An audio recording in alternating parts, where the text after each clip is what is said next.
மறைந்த பாக்யராஜ் அவர்களுடைய முன்னாள் மனைவியான பிரவீணா அவர்களை பற்றி நிறைய விஷயங்கள் வெளியாயிருக்கு.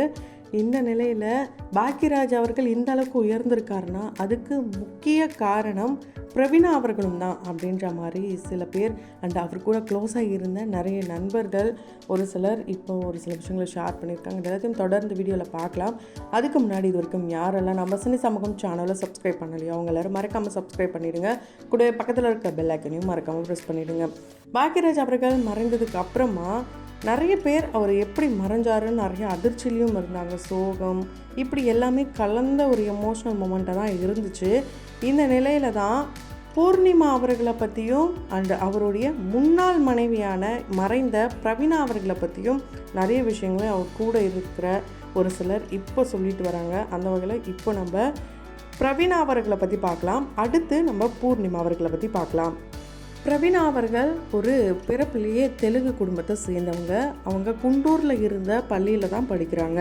அங்கே படிச்சுட்டு இருந்த அந்த சமயத்தில் அவங்களுக்கு நாட்டியத்து மேலே அதீத அன்பு காதல் ஏற்பட பள்ளியில் நடக்கிற எல்லா ஃபங்க்ஷன்லேயுமே அவங்க தான் ஃபர்ஸ்ட் ப்ளேஸ் வின் பண்ணுறாங்க. ஸோ இப்படியே தான் அவங்களுடைய நடனம் இம்ப்ரூவ் ஆகுது. அப்போ அவங்களுடைய க்ளோஸ் ஃப்ரெண்ட்ஸ் சர்க்கிளாக என்ன சொல்கிறாங்கன்னா, நீ ஏன் சினிமாவெலாம் போகக்கூடாது, ட்ரை பண்ண அப்படின்னு சொல்ல இவங்களும் இங்கே சென்னைக்கு ஷிஃப்ட் ஆகிறாங்க குடும்பத்தோட டி நகருக்கு. ஆனால் அந்த டைம்லேயும் இவங்களுக்கு அப்பா இல்லை, ஸோ கூட பிறந்தவங்களும் இருக்காங்க. எப்படியாவது நம்ம முன்னேறணும் அப்படின்னு நினச்சிட்டு இருந்த சமயத்தில் சென்னை டி நகர் வீட்டில் பக்கத்துலேயே பார்த்திங்கன்னா பழம்பெரும் இயக்குனரான முத்தார் சீனிவாசன் அவர்கள் இருந்திருக்காரு. அவர் மூலயமா இவங்க இன்னும் நல்லா ஃபேமஸ் ஆகிறாங்க, நிறைய விஷயங்கள் லேர்ன் பண்ணுறாங்க. அவங்க வீட்டில் ஒரு மகளாகவே மாறுறாங்க. இவங்களுக்கு இந்த இறகு பந்து போட்டினா ரொம்ப பிடிக்குமாம். அதில் ப்ராக்டிஸ்க்காக நைட் டைமில் ஃபுல்லாக ஸ்பெண்ட் பண்ணுவாங்களாம். பகலில் பார்த்திங்கன்னா சினிமாக்கான வாய்ப்பு அதுக்கு என்ன ஏதுன்ட்டு இப்படி நிறைய முயற்சிகளில் ஈடுபட்டு இருந்திருக்காங்க. என்ன தான் இவங்க சென்னைக்கு வந்திருந்தாலும் தமிழில் ரொம்பவே தகராறாக இருந்திருக்கு. புரியாமல் தவிச்சிருக்காங்க, திணறியிருக்காங்க. அந்த நேரத்தில் தான் யார்கிட்ட நம்ம தமிழ் கற்றுக்கலாம், ஒரு ஆசான் நல்லபடியாக கிடச்சா நம்ம இன்னும் நல்லா தமிழ் சினிமாவில் பெரிய ஆளாக வரலாமே அப்படின்னு நினைக்கும் போது தான் பாக்யராஜ் அவர்கள் அப்போது நிறைய பேருக்கு திரைக்கதைலாம் எழுத ஆரம்பிச்சிருக்காரு. ஏடியாலாம் இல்லை, திரைக்கதை வசனம் இப்படிலாம் அவர் பண்ணிகிட்டு இருந்திருக்காரு. அவருடைய தமிழ் பார்த்திங்கன்னா ரொம்ப நல்லாவே இருக்குமாம் அந்த டைமில் மற்றவங்கள காட்டிலுமே. அதனால் அவர்கிட்ட இவங்க தமிழ் படிக்கலான்னு சொல்லிட்டு ஒரு ஸ்டூடெண்ட்டாக போகிறாங்க. இந்த ஸ்டூடெண்ட்டாக இருக்கும்போது இவங்க ரெண்டு பேருக்கும் இடையில் காதல் கொஞ்சம் மலர ஆரம்பிக்குது. அந்த டைமில் பாக்யராஜ் அவர்கள் இந்த கிளாஸ் முடிகிற டைமில் ஒன் டைம் என்ன சொல்கிறாருன்னா, நம்ம ரெண்டு பேருக்கும் சினிமா கூடி வரல, நம்ம திரும்ப சொந்த ஊருக்கே போக வேண்டிய சூழல் ஏற்பட்டுது அப்படின்ற பட்சத்தில் நான் உங்கள் ஊருக்கே சொந்த ஊர் குண்டூருக்கே உங்கள் வீட்டில் நான் பொண்ணு கேட்டு உன்னை கட்டிப்பேன் அப்படின்னு சொல்கிறாரு. அப்படி இல்லை, நீ நல்ல ஒரு பெரிய ஆளாக வர, ஒரு சினிமாவில் ஒரு அடுத்த லெவலுக்கு போகிற ஒரு ஹீரோயின் ஆகிறேன்னா ஃபஸ்ட்டு ஷோ நான் தான் பார்த்து கைத்தட்டி உன்னை உற்சாகப்படுத்துவேன் இப்படின்னு சொல்கிறாரு. இது அவங்க மனசில் நீங்காத இடம் பிடிக்குது. ரெண்டு பேருமே தனித்தனியாக அவங்களுடைய கெரியரை நோக்கி போகிறாங்க. அந்த வகையில் பிரவீணா அவர்கள் ஃபர்ஸ்ட்டு யார் கூட நடிக்கிறாங்கன்னு பார்த்திங்கன்னா ஜெய்சங்கர் கூட நடிக்கிறதுக்கான வாய்ப்புகள் கிடைக்கிது. அப்போது 150வது படமாம் அவருக்கு. அந்த வகையில் டைட்டில்லே பார்த்திங்கன்னா அறிமுகம் சொல்லி பிரவீணாவுடைய நேமையும் போடுறாங்க.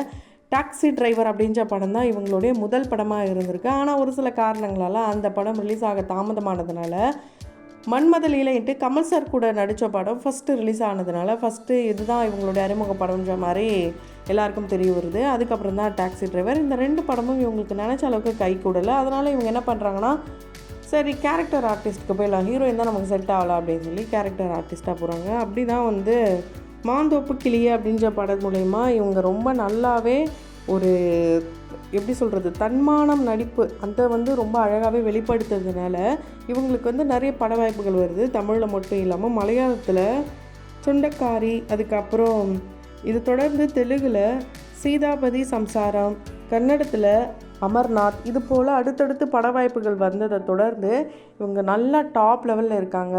ஸோ இந்த டைமில் இன்னொரு பக்கம் பாக்யராஜ் அவர்களும் அவருடைய கெரியரை அப்போ தான் மூவ் பண்ணுறாரு.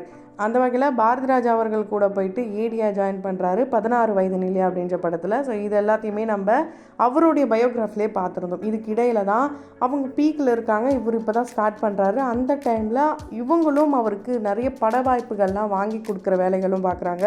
அதுக்கப்புறம் கார்லாம் கூட வாங்கி கொடுத்ததாக கூட அவருடைய நண்பர்லாம் சொல்லியிருக்காங்க. ஸோ சாப்பாட்டுக்கே வழி இல்லாமல் இருந்த சமயத்தில் சாப்பாடு கிடைச்சது, தங்க இடம் கொடுத்து இது போல் நிறைய விஷயங்கள் பண்ணி கொடுத்தது அப்போ ரொம்ப டாப் லெவலில் இருந்தால் பிரவீனா அவர்கள் தானா. ஸோ இதை நானாக சொல்லலை, அவர் கூட இருந்தவங்க கொடுத்த இன்டர்வியூஸ்லேருந்து நம்ம எடுத்து சொல்கிறோம். இது மூலயமா பாக்கியராஜ் அவர்கள் உயரத்துக்கு முக்கிய காரணமாக பிரவீனா அவர்கள் அமைகிறாங்க. இது அப்படியே திரையுலகத்திற்கு தெரிய வருது. அப்படியே 2 பேரும் பார்த்திங்கன்னா சரி நம்ம திருமணம் பண்ணலாம் அப்படின்னு சொல்லி ஒரு முடிவு பண்ணுறாங்க. புதிய வார்ப்புகள் அப்படின்ற படத்தில் ஒரு பக்கம் பாக்கியராஜ் அவர்கள் ஹீரோவாக அறிமுகமாகிறாரு. அதே நேரத்தில் அம்மாவுக்கு தெரிய வருது இவங்களுடைய காதல் கதை. அவங்க அம்மாவும் பச்சை கொடி காட்டுறாங்க. 2 பேருமே சேர்ந்தே முன்னேற ஆரம்பிக்கிறாங்க சினிமா இண்டஸ்ட்ரியில், பர்சனல் லைஃப்பில். இதில் குறிப்பாக பாமா ருக்மணி அப்படின்ற படம் மூலயமா 2 மனைவியை மையமாக கொண்டு எடுக்கப்பட்ட இந்த படத்தில் சிரிக்கவும் சிந்திக்கவும் வச்சுருப்பாரு பாக்கியராஜ் அவர்கள். இதில் ஃபஸ்ட்டு பாமாவா ராதிகா அவர்களும், ருக்மணியாக பிரவீனா அவர்களும் நடிச்சிருப்பாங்க. இதில் எம்எஸ்பி அவர்கள் இசை வந்திருக்கும். இதில் குறிப்பாக நீ 1 கோடி மலர் கூடி உருவானவள் அப்படின்ற பாடலும், கதவை தரடி ருக்கு அப்படின்ற பாடல் ரொம்ப ஹிட்டான பாடலாக கருதப்படுது. இதுக்கப்புறம் பார்த்திங்கன்னா அடுக்குமல்லி, மாயாண்டி, ஜம்பு, பசி, நீரோட்டம் இது போல் தொடர்ந்து வெற்றிகரமான படங்களில் பிரவீனா அவர்கள் நடிக்கிறாங்க. 1980 ஒரு திருப்பு முனையாக அமைஞ்ச படம் பில்லா. இது ரஜினி சாருக்கு மட்டும் இல்லாமல் அந்த படத்தில் ரஜினி சாருடைய ஒரு கேரக்டருக்கு காதலியாக வந்திருப்பாங்க. இதில் அவங்களுடைய வாயை பொத்திலாம் கட்டி போட்டு ஒரு பாடல் வந்திருக்கும், மை நேம் இஸ் பில்லா அப்படின்ற பாடல். ஸோ இப்போ வரைக்கும் யாராலையும் மறக்க முடியாத ஒரு பாடல். ஸோ இந்த மூவி 2 பேருக்குமே ஒரு தரமான மூவியாக தான் அமைஞ்சிருக்கு. ஸோ ஓகே, நம்ம நல்லாவே ஃபினான்ஷியலாகவும் ஸ்டடி ஆகிட்டோம், மேரேஜ் பண்ணிக்கலாம் அப்படின்னு முடிவு பண்ணதுக்கப்புறம் தான் இவங்க குழந்தை அப்படின்னு சொல்லி அடுத்த ஒரு பிளானிங் போகிறாங்க. ஸோ மேரேஜ் சூப்பராகவே நடக்குது. 1981 மேரேஜ் நடக்குது. ஃபஸ்ட்டு ஒரு குழந்தை தங்கி இல்லாமல் போகுது. அது மன உளைச்சலை ஏற்படுத்து. திரும்பவும் இவங்க அவங்களுடைய கெரியரில் கான்சென்ட்ரேட் பண்ணலாமா இல்லை குழந்தையா அப்படின்ட்டு ரொம்ப குழப்பத்தில் இருக்கும்போது பாக்கியராஜ் அவர்கள் முந்தானை முடிச்சா அப்படின்ற படம் எடுக்கிறாரு. அந்த படம் ரொம்ப ஹிட் ஆகுது. அதே படத்தோடைய ஹிட்டில் அந்த சந்தோஷத்தை காட்டிலும் உங்களுக்கு 2வது குழந்தை தங்கிடுச்சு அப்படின்ற சந்தோஷம் ரொம்ப பெரிய ஒரு வரமாக அமைஞ்சிருக்கு. ஸோ டபுள் டமாக்கான்ற ஒரு மனநிலையில் தான் இருந்துகிட்டு இருந்த சமயத்தில் ஒரு மிகப்பெரிய இடியே விழுது.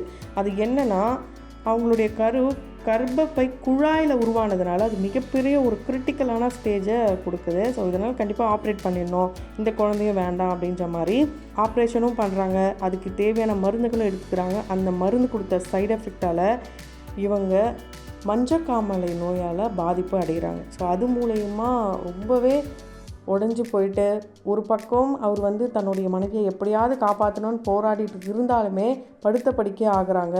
1983 தன்னுடைய 25வது வயதில் இறந்து போகிறாங்க. ஸோ இவங்களுடைய இறப்புக்கு பாக்கியராஜ் அவர்கள் இவங்க உடல்நிலை சரியில்லாத சமயத்தில் பூர்ணிமா அவர்கள் கூட சேர்ந்து டார்லிங் டார்லிங் டார்லிங் அப்படின்ற படம் நடிச்சிட்டு இருந்த சமயத்தில் தான் அவங்க 2 பேருக்கும் காதல் வருது.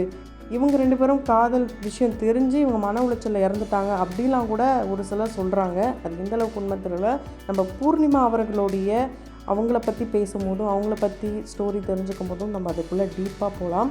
அண்டு ஒரு சிலர் தவறான கருத்துக்களை இப்போ வரைக்கும் முன் வச்சுட்டே தான் இருக்காங்க. இவங்க இறந்துட்டாங்க, இருந்தாலும் இவங்களுடைய வளர்ச்சிக்கு இவங்க துணையாக இருந்தாங்கன்றதை கண்டிப்பாக மென்ஷன் பண்ணி தான் ஆகணும். ஸோ தூக்கி விட கைகள் இருந்தால் தான் நம்ம அடுத்த லெவலுக்கு போகவே முடியும். அந்த ஒரு செயலை இவங்க செஞ்சுருக்காங்க. கண்டிப்பாக பிரவீனா அவர்கள் இருந்திருந்தால் இப்போவும் அம்மா கேரக்டர்லாம் பண்ணியிருப்பாங்க. ஸோ இவங்களுடைய இழப்பு பார்த்திங்கன்னா அப்போவே தமிழ் சினிமாவுக்கு மிகப்பெரிய இழப்பாக தான் பார்க்கப்பட்டிருக்கு. அந்த வகையில் இவங்களோட எந்த படம் உங்களுக்கு ரொம்ப பிடிக்கும் இதை கமெண்ட் பாக்ஸில் கமெண்ட் பண்ணுங்கள். தொடர்ந்து வீடியோஸ்லாம் பார்க்கணும்னு நினச்சிங்கன்னா உடனே சேனலை சப்ஸ்கிரைப் பண்ணிவிடுங்க. பக்கத்தில் இருக்க பெல் ஐக்கானையும் மறக்காமல் ப்ரெஸ் பண்ணிவிடுங்க.